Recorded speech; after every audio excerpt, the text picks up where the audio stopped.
Hello everyone, Jamie Madison here. Welcome back to my YouTube channel. So for today's cards, we're going to be pulling out the Honeybee Stamps Cosmo Flower Stamp Set. The stamp set has been out for a while, but I thought we would pull it back out of the stash and make a card with it today. So to get started on my card, I'm going to be using the Arches Cold Press watercolor paper, and I'm going to be stamping it with the Ink on 3. This is the Fade Out No Line Coloring ink. This is also a waterproof ink, so it's perfect for doing watercolor flowers. So I'm going to go ahead and stamp that. Because my paper is a little bit texturized with this cold press, I went ahead and stamped that 3 times. Now to get started with the watercoloring, I'm going to pull out my Mangello Mission Gold watercolor palette. Now to start our watercoloring, I'm going to go in with some clean water on this first petal, and I'm going to outline the petal with my clean water. Doing that is going to keep all my water in that area. It's not going to leak out, it's going to keep it all contained. I'm going to go in with my lightest color first, and I'm going to put that towards the center and the bottom, leaving the end of my petal nice and clean still. I'm going to go ahead and start entering a purple with that pink so I can start blending those together. Make sure you're constantly cleaning your watercolor brush off. You don't want to combine these colors in the palette. You want only to combine them on the paper. So I'm going to go ahead and add a little bit of a pinker color towards the top, and I'm going to add my dark blue towards the bottom. So now you should have something that looks 3 colors, and then you're going to start blending those together. So I'm going to take my blue, blend it in with my purple, and then my purple I'm going to blend it in with my pink. Just be patient with this. Don't rush it because the colors will blend nicely if you let the water do the work. Try not to overwork your paper as well. You don't want that to start pilling up on you.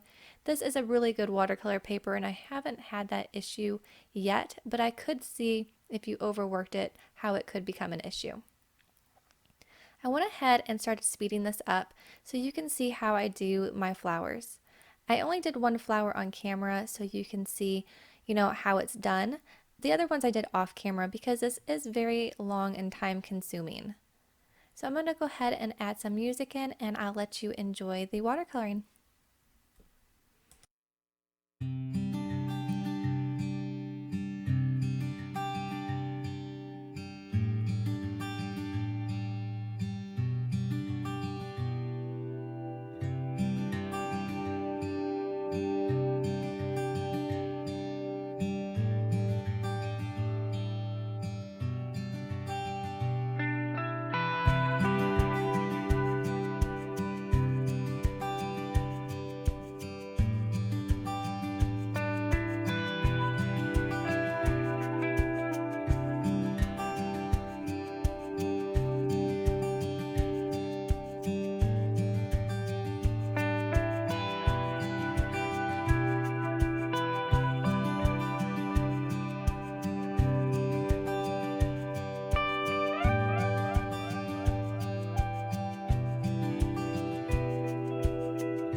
Alrighty, so now that my flower is pretty much complete, I do want to let you know that I did not do the stems or the leaves that came in the stamp. I just took a separate piece of watercolor paper and I took some green and yellow and just painted that and then cut it out. It's really simple to cut some stems and some leaves out. After you get done cutting it out, just take a little bit darker of a color and go around your edges to put a little bit of a shadow on the leaves and the stems. So to get started on the background where my flowers are going to be adhered, I'm going to use the Simon Says Stamp Slate cardstock, and I'm going to be going in with the new stamp set. This is from Simon Says Stamp, and this stamp set is called Greeting Mix 1. So this is such a beautiful stamp set, has so many options in the stamp set for your greetings, and the one I'm using is You Are My Happy, and I thought that was perfect to go with some beautiful flowers. I'm going to be heat embossing that, so make sure you use your anti-static powder. That is going to keep your embossing powder from going everywhere on your paper. So I'm going to be going in with my Versamark. I'm going to stamp this probably about 3 to 4 times because this is a solid stamp and I want it to look very white and opaque. So don't be afraid to just keep going over and over it until you get the opaque that you want. For my embossing powder, I'm using the Recollections white embossing powder. You can use whatever color you want for this sentiment. It is just beautiful. It really shows through the wording as well. That was kind of my concern. So I went in with my heat gun and I made sure to take my time. I didn't want to warp my paper because this is my background and you're going to see it. So I just took my time and made sure that that was smooth and melted. And sorry that the card is kind of out of frame. I went ahead and took my ATG gun and I adhered that on a white background A2 sides card base. To get started with my flowers, I'm going to bend these petals up, but right now I just want to get the placement of my stems. So I just took a little bit of low tack tape underneath just to hold them in place for right now. After I have the placement of my stems, I'm going to go in with my Gina K Connect Glue and I'm going to glue these down. You could stop after this point, but I wanted to add the leaves on the stems, but it would look pretty without. So it's completely up to you what you decide to do. So now that I have my stems adhered, I'm going to pull up those flowers up and I'm just going to lightly start bending the petals forward. This is going to give some definition to the flowers. It makes them stand off, gives a shadow underneath. I just really like the way that this looks.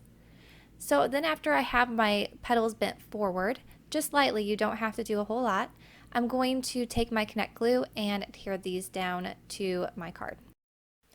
After my flowers are finally adhered, I'm going to adhere my leaves to my stems, and then I'm going to go in and cut the bottom of my remaining stems off, and we're going to move on to the sequins on this card. The sequins that I chose for this card are from Pretty Pink Posh. They're called Clear Droplets, and I thought it would just really tie in the simplicity of this card and the white of the borders. To adhere my sequins or my little droplets, I'm using also the Gina K Connect Glue. This has a nice strong power to hold these down and it dries clear, which I absolutely love when you're using something like a clear droplet.